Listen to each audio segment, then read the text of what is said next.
Alright guys, so here's the tutorial to the invisible deck trick.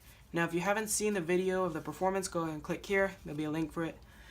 But this basically is the invisible deck, and what the invisible deck is a gimmick deck. And in that performance, you saw me clap my hands together and magically make it appear. That was just a camera trick. But if you want, you can like palm it in your hand like this, and then like when you're holding it, and then grab it, and then it's there. But whatever, I just use a camera trick just because I wanted to.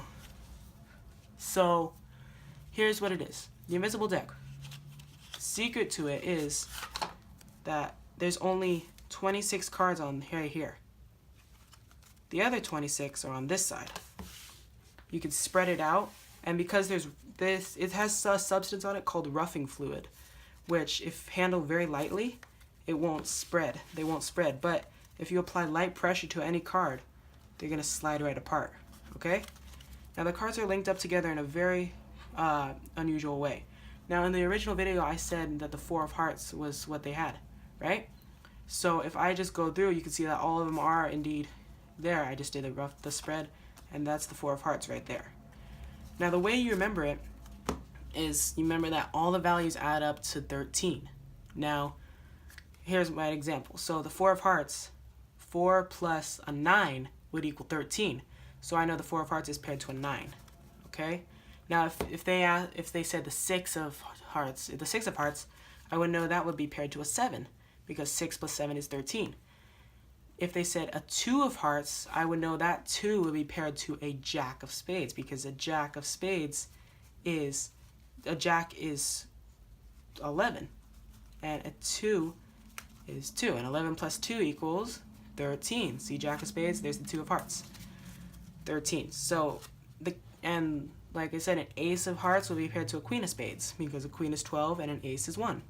So let's find a Queen of Spades. Oh wait, sorry, yeah. So I'll go on this side. Queen of Spades would be right here. There's the Ace of Hearts. The kings are paired together, okay? So the king is paired to the other king. Now, how do you, so you memorize how to remember the numbers. How do you remember the suits? The spades are paired with the hearts, and the diamonds are paired with the clubs. That's all you gotta remember. So the Jack of Diamonds would be paired with the 2 of Clubs. There you go. The 6 of Spades would be paired with the 7 of Hearts. So let's see, 7 of Hearts right here would be the 6 of Spades. The kings.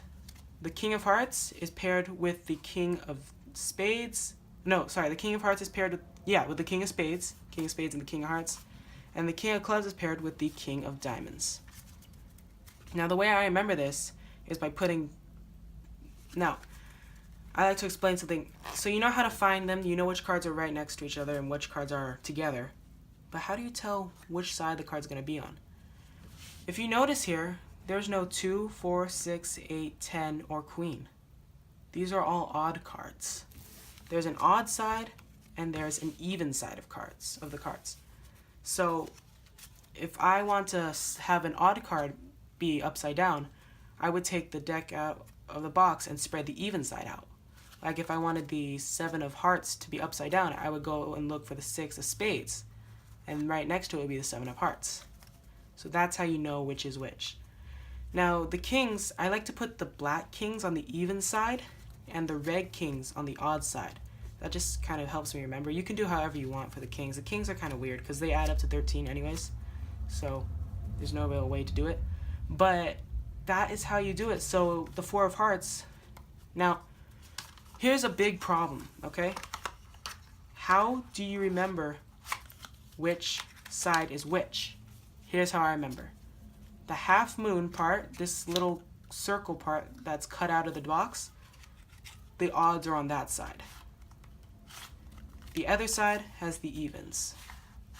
So if somebody named the 4 of Hearts, you'll notice in the performance I flipped it over and I took it out this way with the odd side facing up, and then went through and looked for the 9 of Spades, which is right here, and I spread and it's right there, 4 of Hearts. If they named an even card, so let's put it in, if they named an odd card, sorry, I would flip it over, take it out this way. Like say they named the 5 of Clubs, and since it's the 5 of Clubs, I would look for the 8 of Diamonds. And here it is. So the 8 of diamonds, and then I spread, and it's the 5 of clubs. Because it won't do you any good if you're taking it out and they named an odd card, and then you're doing this, and while you're looking through, people are not gonna take very kindly to that, and the trick will be ruined. So let's recap here. All the values have to equal 13. So a 4 and a 9 go together, a 5 and an 8 go together, and a 7 and a 6 go together. The cards are separated into odds and evens, meaning that one side has all the odds and one side has all the evens. Okay? The suits that go together, hearts go to spades and clubs go to diamonds. Okay? The king of hearts goes to the king of spades, and the king of clubs goes to the king of diamonds. For me, the red kings are on the odd side and the black kings are on the even side. Okay? Whenever kind of card they select, so the odd cards are on the half moon part of the card deck, and the evens are on the other part, so you know which side to take it out.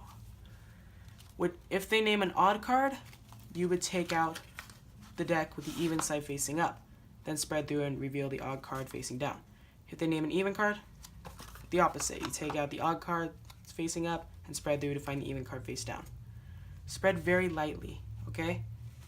You can also cut the deck, because they won't, as long as you cut like lightly or sort of heavily, but not too much, because you don't want to have it like this. But you can cut the deck if you want to do that. So with that knowledge, let's find another card. So let's say I'm gonna say a card out the top of my head, the Ace of Spades, okay? So the Ace of Spades, you do all that mumbo jumbo where you have them turn it over in their hands and everything magically, and then you palm it or whatever you want to do and catch it. There we go. And so you're supposed to find the Ace of Spades. So the Ace of Spades is an odd card, so you take it out with the evens facing up. The Ace is a 1, so that means it goes with the Queen, which is a 12. And it's a spade, so it means it goes with the Queen of Hearts. So we're looking for the Queen of Hearts. There it is. All I gotta do is do a spread by pushing my thumb over, like that, just a little bit. Run it through slowly and push my thumb over. And the way you want to get the spread is by pushing over with your thumb as you're pulling with your fingers.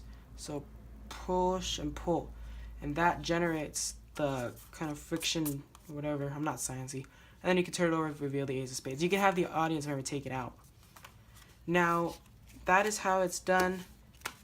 And, oh, here's a little note of advice, okay? This is something I do, but I always like to have almost corresponding things on the fronts of the cards. So I have a Queen of Diamonds here and I have a Jack of Diamonds here. Because if I accidentally take it out the wrong way, then I can switch it over without having somebody be suspicious. Because, look, if I have the King of Clubs here and a Jack of Diamonds here, and I show this, and then I flip it over to reveal a king, people are going to be like, wait, what? But if I just flip it over while I'm talking, nobody's going to notice the difference. They're both diamonds and they're both face cards. Nobody's going to notice. That is the invisible deck.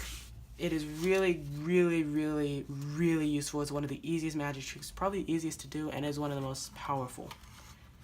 If you want this deck, there's a link in the description below. You can get it. Also, be sure to watch the performance if you haven't already seen it. I guess that's all that has to be said for this video, guys. Thanks for watching, and I'll see you next time.